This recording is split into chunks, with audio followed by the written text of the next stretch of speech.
Hey, I'm Matt Hamill. I'm the art director of Rogue Legacy 2. All right, Matt. So one of the most noticeable differences between Rogue Legacy 2 and the original game is the art style. And as the art director, how did you go about approaching character design for the sequel? That was like really early on in the process with Teddy and Kenny, the designers and the people who made Rogue Legacy 1. That was a big thing that we were trying to figure out because they had gone with pixel art for Rogue Legacy 1, and they wanted to try and do something HD, sort of a bit fancier for Rogue Legacy 2. And we all like pixel art. We all like really love pixel art.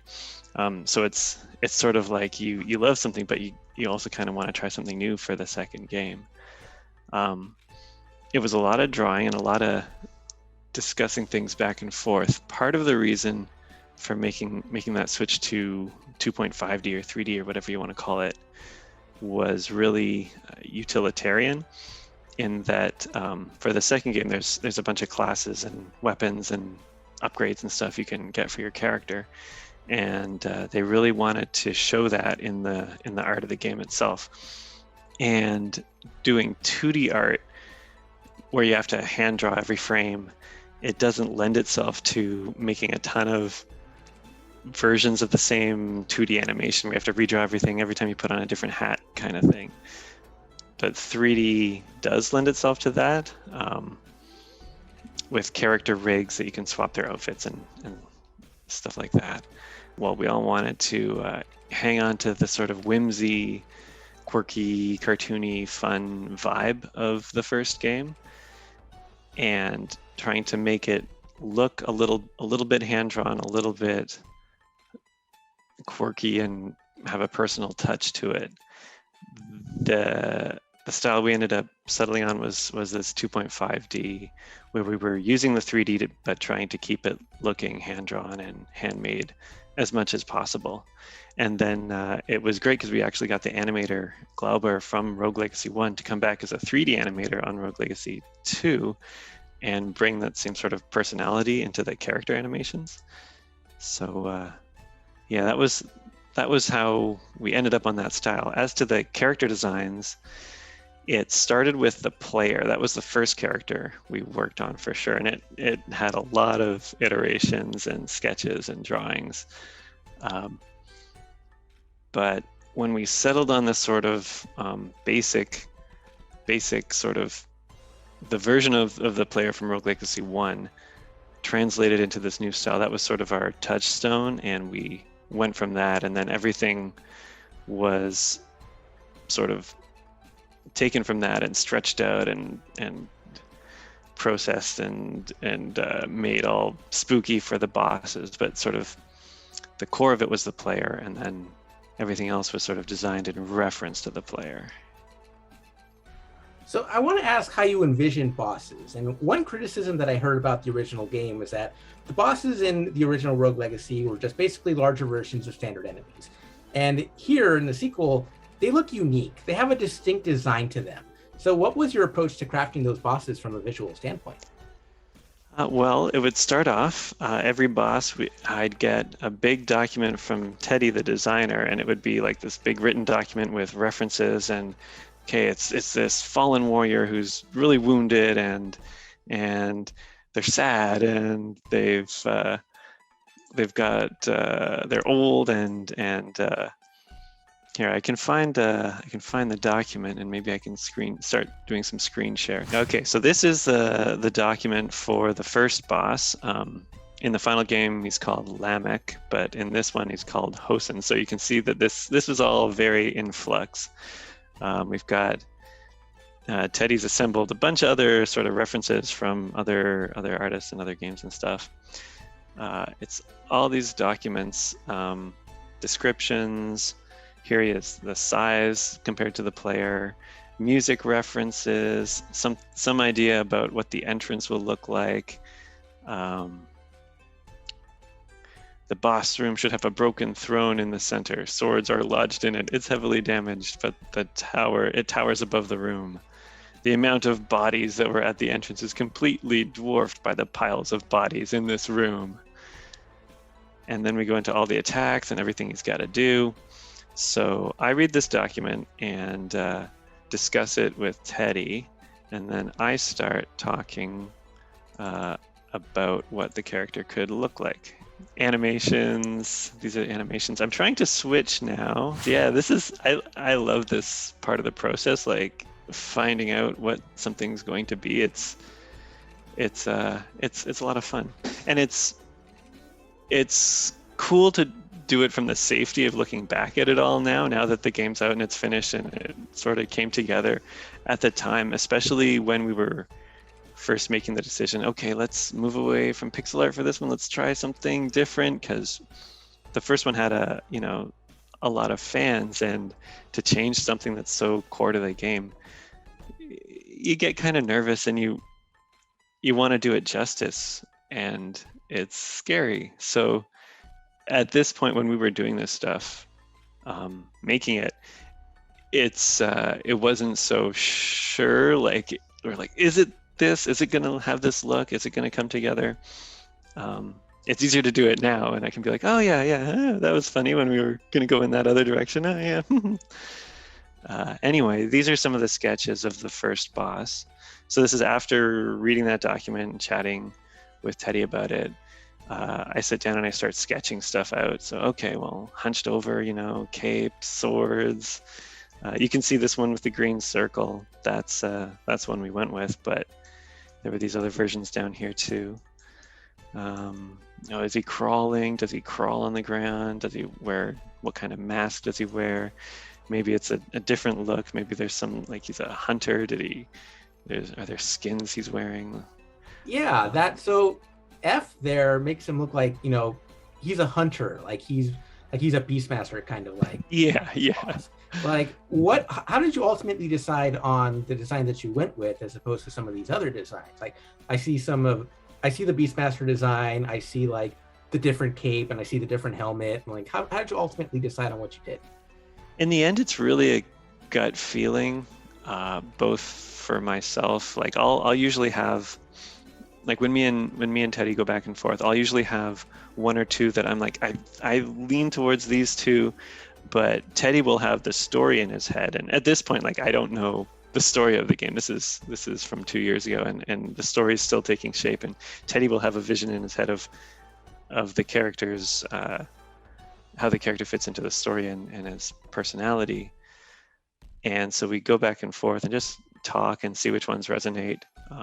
This is all over Slack. It's all through, text messages and stuff. But that's how we nail it down.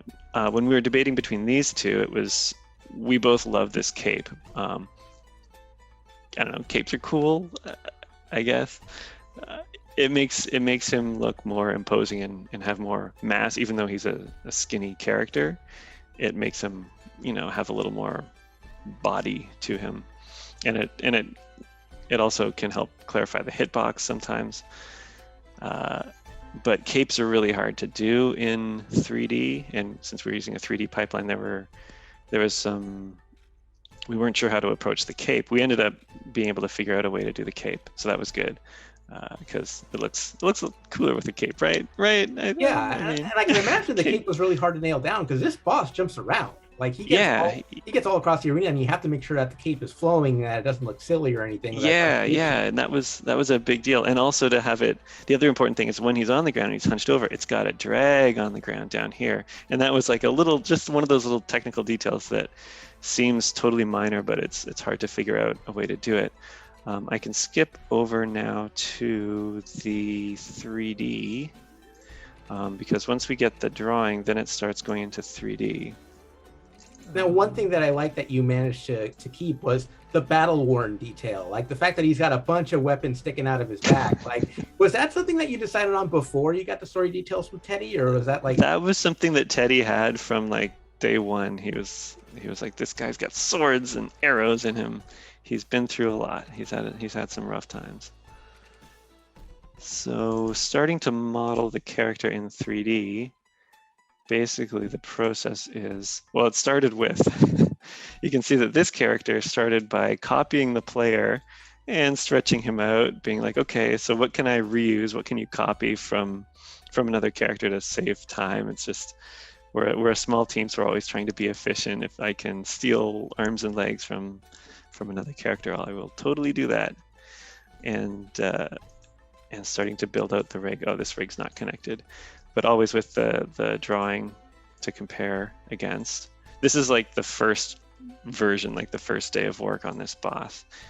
If I can now skip over to the rig. This is the final rig, and these characters are done in Maya. So this is the final rig. This is what I'll send over to Glauber, the animator. All these little loops around all the body parts are the controls. That's how you can start animating and posing the character. You just grab on and you can drag things around. You can see that this character is a combination of 2D and 3D elements. Yeah, this is something that it you all very exists clearly can't do with pixel art, right? Yeah. Well, it would take a lot of frames of animation to it would take a lot of pixels to get 800 frames of animation or whatever this character has. You can see the swords in his back are actually they're not 3D, they're just 2D 2D drawings mapped onto polygons. And what we ended up doing for his cape, I can show you better in the animated file. Let's see. So here's the animated file. He's got, what does he have? Something like 800 frames of animation. And you can see the cape is, dragging along the ground here. But the secret is that it's not actually dragging along the ground, and that part is just a picture of the bottom of a cape dragging along the ground, and we just can draw that because it's 2.5D or whatever. You can get away with drawing some bits of it and then hiding that whenever he's got to jump or run. Okay, that's a cool little shortcut, I gotta admit. So I can, play through his animations and, oh, the cape's on the ground, but then, wait for it, oh, he's flying through the air and it doesn't bunch on the ground anymore. So we were happy with that. That's my favorite little detail about this character. And like you're in the heat of the moment when you're fighting him. Like you're trying to worry about not getting hit, that you don't even notice that sort of thing. Exactly. I'm like, whenever I play it, I'm like, oh yeah, look at that cape on the ground. It's so dragging on the ground. Wow. Yeah. So that's where we end up with Lamech. That is really fascinating, and that's really cool how you go from that initial concept to the final version, and some of the inside processes are really fascinating to see. Now we have a second boss that we're taking a look at today. Do we have the second boss? Yeah, I can show Nama too. Let's see, where do I start with Nama? So these are different texture files here. We've got, so our environment artist, Michelle, went all out with just drawing a bunch of piles of decaying corpses. And then we get these assets and we bring them into the level. I love that because that implies that while Lamech died, like he took all of them with him. like yeah, he didn't go down alone. He's got a good ratio going on. So this is the level editor. I don't do too much in the level editor. I mostly work outside of the level editor and bring stuff into the engine. But the way you place all these assets, like this is one of those sprites that we were just looking at in the texture file. We duplicate them and place them around this level. And then when you actually run the level, it generates it, and it generates it in the proper biome because many of the rooms can appear in different biomes and they'll be re-propped with different props and depending on what the biome is. So you've got all these piles of corpses, and then you here you can go inside, and part of the sort of mission of the game was to really make the bosses more characters. So instead of fighting them in a rectangle room, you'll fight them in levels that have a lot to do with their story. And I'm trying to speak as I play here, and I'm totally going to get destroyed in like 5 seconds. But oh, look at that cape just dragging along the ground like that. What? Gone down in 5 seconds to this guy. Anyway, that I love that detail. Just a pile of corpses, the broken throne. It looks like there's been hell going on in here. Like that. That's just cool to look at. So yeah, that's how we bring those boss levels together too. The inside of the room is over here.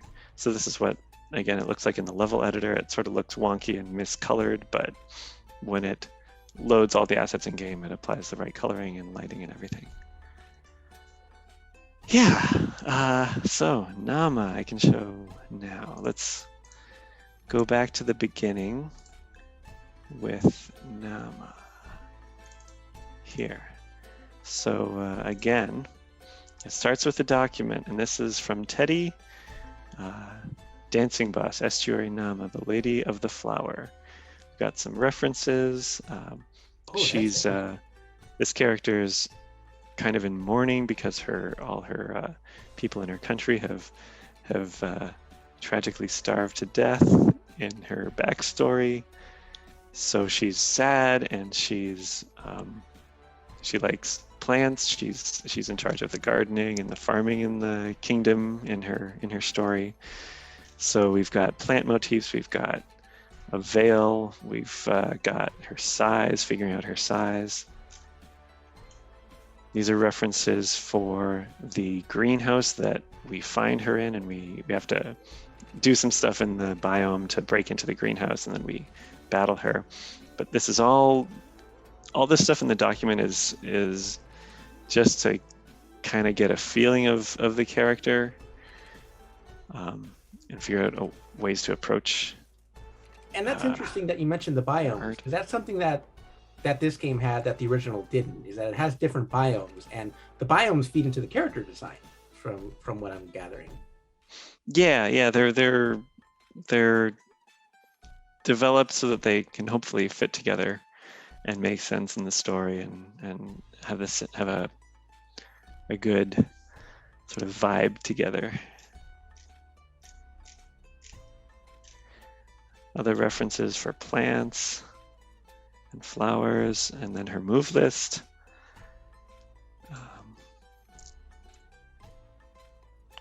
She does a dance move where her arms spread out horizontally, then go back to the middle. This summons projectiles all along her left or right side. If 10 orbs spawn, X number of them will be non-bounceable. So some of these details are for game design. Some of them are for animation and projectile requests. But it's interesting because from an art standpoint, you got to make it so that the gameplay elements all match, so that they all fit. Yeah, because clarity is a big thing with 100 projectiles on the screen, and readable tells for the bosses. Something that we talked to the animator about. It's all trying to make the moves obvious if you know them, and sort of also make sense. Like you could believe that someone is summoning a fireball because they do this. Yeah, because there's a loading tip in the game that says there are no unblockables. Anything can be countered, and to have that work, you got to be able to read all the moves. So yeah, I guess that's something to also keep in mind when designing a boss in this manner. So yeah, that's the document. Then we move on to the sketches. And this was the first page of sketches that I did for Nama. And these are like super rough. With the blue color for this one. Pardon? You almost worked exclusively with blue colors for this design. Yeah, I don't have any system for colors. It's kind of like, I need a dark color, just grab some dark color that I can, whatever comes to mind or whatever is in the palette already. Maybe it's a holdover from like art school when we used to draw with like those blue animator pencils that don't photocopy. It was a thing back then when you had to photocopy all your stuff. I used to work for Warner Brothers Animation. Yeah, it's really eye-opening for a lot of stuff. Yeah. A lot of these are like really like super sketchy, but they're just trying to get the feel of a pose or proportions or something, the kinds of shapes, feeling of sadness or spooky, sad, ghosty. Oh, what's under the veil? Is it a monster? Is it too scary? This is one of the things that, oh, I thought this was pretty cool, but it was like, oh, that's kind of too monstrous, too horror. We want to keep it You're trying to not, keep rated E10 plus, yeah. whatever the rating is. A little, if we can help it. So that was like the first draft. Then we go to second draft. They start becoming a little more solidified, and then chatting with Teddy and Kenny, we sort of choose elements. Okay, we like this, something about these like vines. They're cool. You could do something with the animations with those vines. These other like tendrils up top are people are liking them for some reason, and the veil is working. The veil with a crown. Always keeping in mind the player to keep the design fitting in that world of this is the world we're in. This is what the player looks like, so it can't be too opposed to that world. Now, this is interesting because there are some of these designs that clearly indicate a human face, and there are others that are just total 100% ghost. And how did you decide on one or the other? I honestly, I don't even remember. It would have been just chatting back and forth. I think the veil thing, we ended up going with the veil thing because in her backstory, there's all her people have died and starved, and so there's the mourning element is really strong for her character, and we wanted to focus on that. So I think that's why with this character. Other characters, it's kind of an emotive thing, like you want to be able to see her like express emotion in some way. I guess in some of them, like some of the characters have faces, like Lamech does, and some of the others do. I don't know. I never thought about that, about choosing which ones do and which ones don't. Because like I see A, G, and I, and I see like they look ghostly and they look like haunting, but there's no face to them, really. Like you can't really kind of get an expression out of them one way or the other because their faces are obstructed. That's true. We ended up going with the veil one, so we didn't end up going with a face. This is spoilers. I don't. There is an air of mystery to the veil, and I do like that element of it. I honestly, I'm trying to remember like the stuff that we were talking about back then. When are these from? These are from August 2020, so 2 years ago. There's been so many designs that have come and gone, and so much stuff. I'm trying to remember like what were the discussions. Part of it, I think, is wanting to keep this imposing, mysterious, hidden thing without communicating too much, like leaving it ambiguous, because I wonder if it's also because the story is all delivered through, Dark Souls style, through backstory and memories and stuff. I know. So I wonder if that's why we ended up going with not showing so much faces, to leave it more ambiguous. Leave it up to the player's imagination. Yeah, these are good questions. These are good. An art director should have good answers for these questions.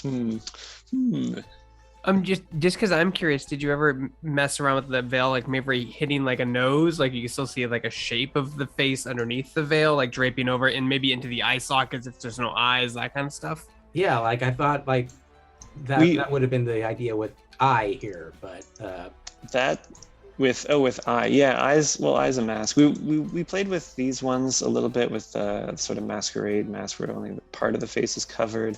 We played with glowing eyes, but I think with this character, the idea was to just keep it sort of distant and not show too much emotion, and then you find out the story after you've beaten her. You find out more of the backstory. And of course, you have the gown, and the gown, which is like the plant-like gown, and with all the tendrils and everything else, like that looks amazing. Like how did you reach that point? Oh my goodness, I'm starting to see it now. Doc Ock in Flower and Thorny. That's really cool. Yeah, so then these designs were, parts of them were selected to survive to the next round. The veil without any eyes or face or anything, this was the one that was chosen in the end. And then experimenting with some vines, and this ended up being like this flower that she would grow out of. And I think this design, basically this bee was chosen. You can see inspired by a little baby Bowser up here, Bowser Jr. And I think like we chose this one just because it was more unique, like it was more weirder and unexpected than just a dress with some flowers. Having her come out of the flower was really chosen for the intro animation, because she has this intro where she emerges from the flower. And I think honestly it was just, we were like, okay, that would be a great intro animation. And then she could fly around in her weird flower with vines, and circling. And it was just kind of weird and less first draft. It was like the first draft were all these like dresses flying in the air. But then we're like, okay, flower. She comes out of the flower, and then it just sort of felt strange and felt kind of interesting. So we went with it. We ended up going with this number B, letter B here. Not the thorns. We went with more flowers because the flower plays a role in her backstory too. Yeah, because the whole idea is she's lost her people, but like the idea of flowers blooming kind of signifies a rebirth or something like that. Yeah, that's good. Cool, yeah.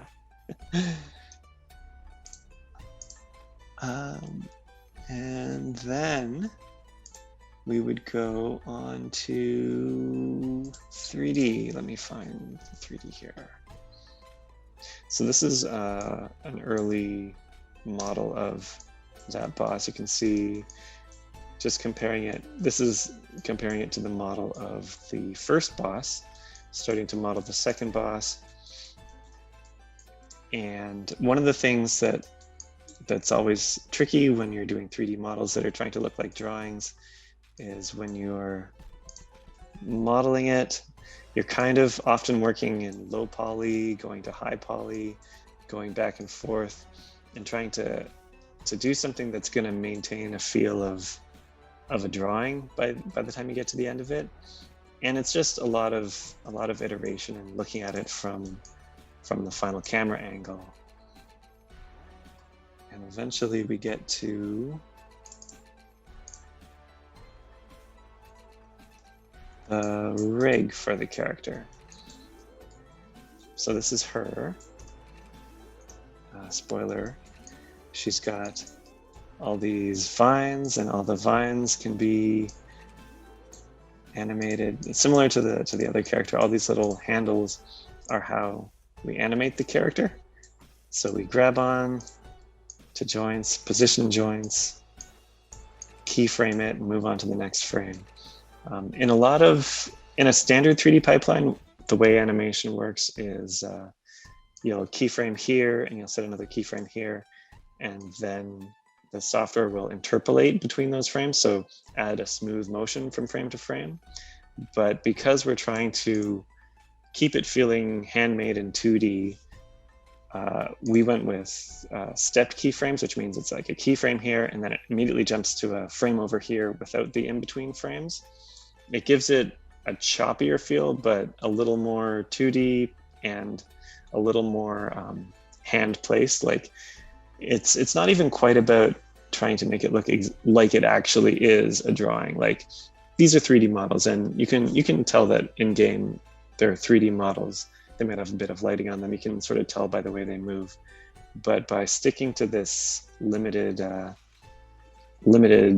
stepped keyframe animation, pose to pose, it allows the animator to have control over every pose of every body part on every frame. So there's never any body position that the animator didn't like place and be like, okay, that's the frame here. That's what the image is here.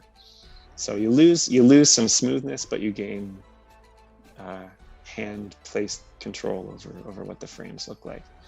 It's a trade-off, but it's one that we're pretty happy with how it turned out.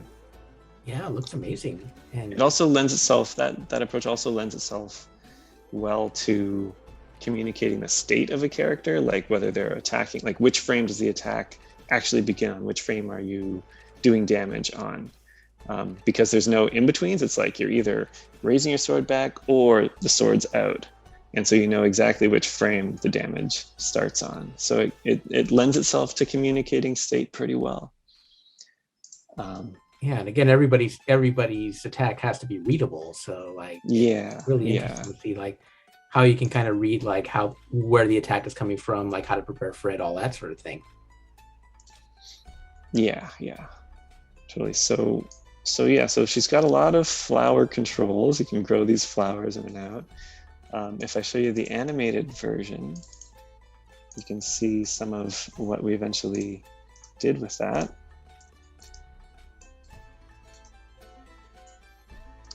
Let me find, where's the one where she comes out of her flowers? Oh, there, okay. So you go into the room and you see this flower there, and then she sort of comes out and all the flowers bloom.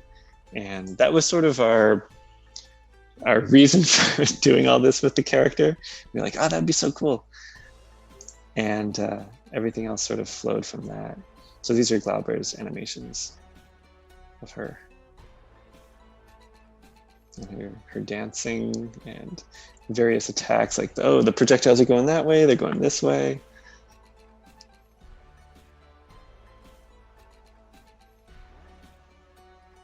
That is outstanding. Oh my goodness. Ta-da. Yeah, and then her environment, I can show you that too.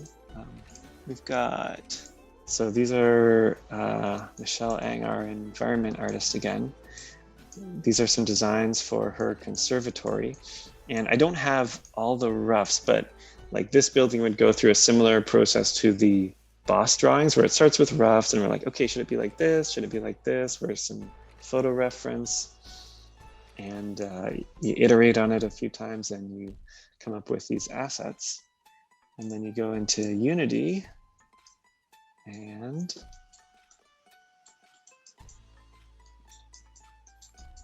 here I can show you her entrance. Okay, so then when you put it all in Unity and you layer it up in perspective, you've got this big greenhouse that you discover. Go up here and I go inside. The throne room doors are currently sealed, right? And I need to back out and go back into the other room because from here I'd have to actually play this game to unlock those doors, but I can back out. Like that, it's in a like there's so much cold and death up there that just kind of, it's a greenhouse in ruin.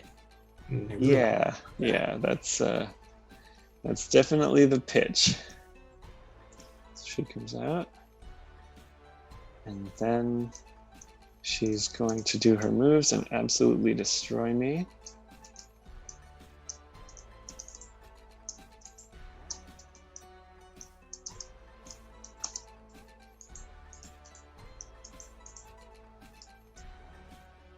Let's see if I can.